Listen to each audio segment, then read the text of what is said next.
वहीं देखिए, केंद्र सरकार वक्फ कानून में बदलाव करने की तैयारी में है। सरकार वक्फ बोर्ड की शक्तियों पर अंकुश लगाने के लिए आज संसद में संशोधन बिल ला सकती है, जिसका विरोध होना शुरू हो चुका है। 1 मिनट में देखिए पूरी खबर।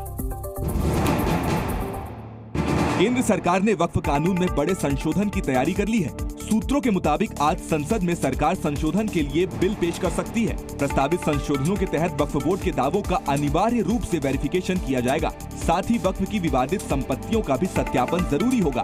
संशोधनों के जरिए केंद्र सरकार वक्फ बोर्ड की अनियंत्रित ताकत को खत्म करना चाहती है। किसी भी संपत्ति को अपनी संपत्ति कहने के अनियंत्रित अधिकार में कटौती की जा सकती है। मौजूदा अधिनियम में 40 संशोधन का प्रस्ताव है। ये अमेंडमेंट्स लाने का मकसद एक ही है कि एक तो वक्फ प्रॉपर्टीज को छीन लिया जाए, दूसरा फ्रीडम ऑफ रिलीजन के खिलाफ काम कर रहे हैं। कांग्रेस का कहना है कि पहले संशोधन बिल सामने तो आए। इसके अलावा कांग्रेस ने सभी स्टेक होल्डर से भी बात करने की नसीहत दे दी है। कई ऐसे बिल आए हैं जो विवादित रहे हैं। उसका कारण ये है कि जो स्टेक होल्डर्स है उनको विश्वास में नहीं लिया गया। वहीं विश्व हिंदू परिषद ने इस बिल का स्वागत किया है।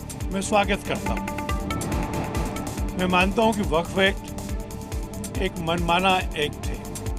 केंद्र सरकार ने वक्फ कानून में बड़े वहीं देखिए, गोवा विधानसभा में अनुसूचित जनजातियों के आरक्षण से संबंधित विधेयक आज लोकसभा में पेश किया जा सकता है। एक रिपोर्ट आपको दिखाते हैं।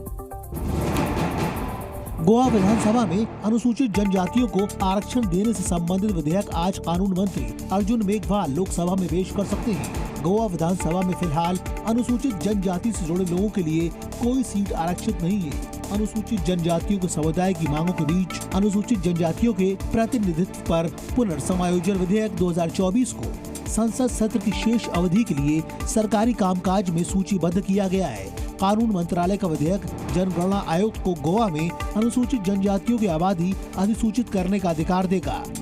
विधेयक को लाने के प्रस्ताव को केंद्रीय मंत्रिमंडल ने इस साल मार्च में मंजूरी दे दी थी। अभी तक 40 सदस्यीय गोवा विधानसभा में कोई भी सीट अनुसूचित जनजाति के लिए आरक्षित नहीं है, जबकि एक सीट अनुसूचित जाति के लिए आरक्षित है।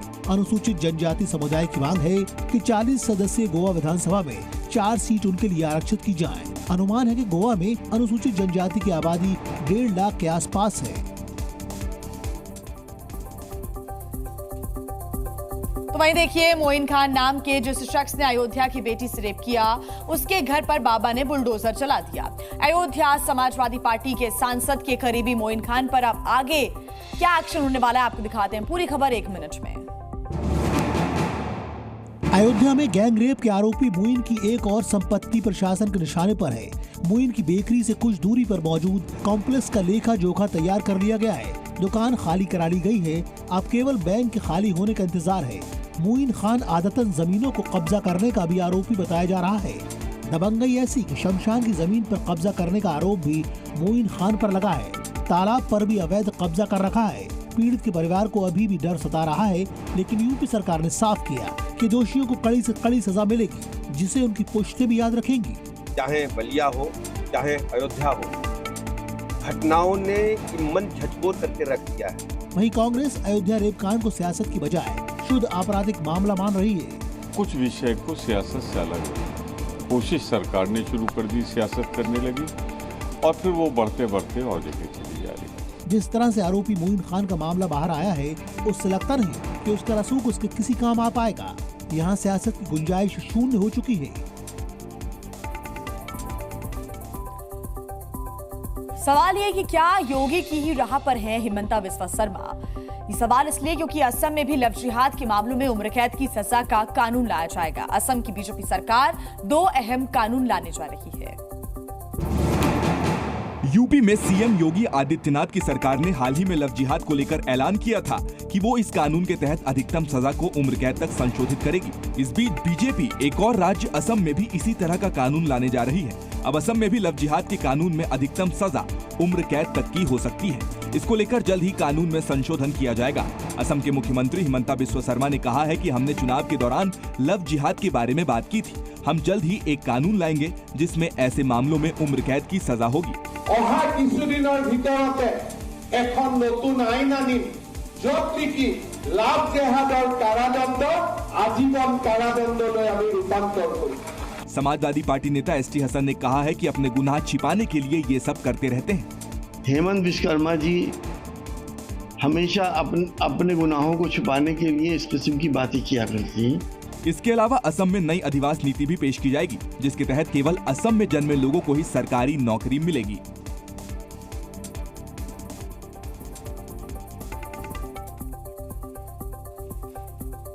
वहीं देखिए, बीजेपी अनुच्छेद 370 हटाए जाने के 5 वर्ष पूरे होने पर आज रैली निकालेगी, तो वहीं पीडीपी इसे काले दिन के रूप में मनाएगी।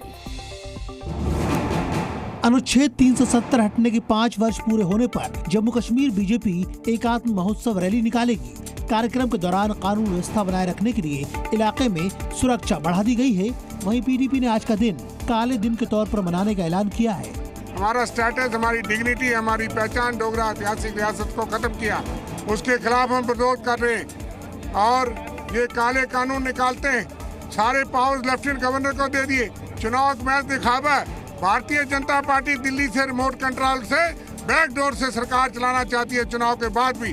वहीं जम्मू कश्मीर में बीजेपी को छोड़कर बाकी दलों ने लोकतांत्रिक अधिकारों और राज्य का दर्जा बहाल करने की मांग को लेकर सर्वदलीय संयुक्त मोर्चे के बैनर तले प्रदर्शन किया। Congress, National Conference, Shiv Sena, PDP जैसे दलों ने जम्मू के महाराजा हरि सिंह पार्क में प्रदर्शन किया। आपने जम्मू कश्मीर पुनर्गठन अधिनियम के अंदर संशोधन कर मतदाता के अधिकार को खोखला कर दिया।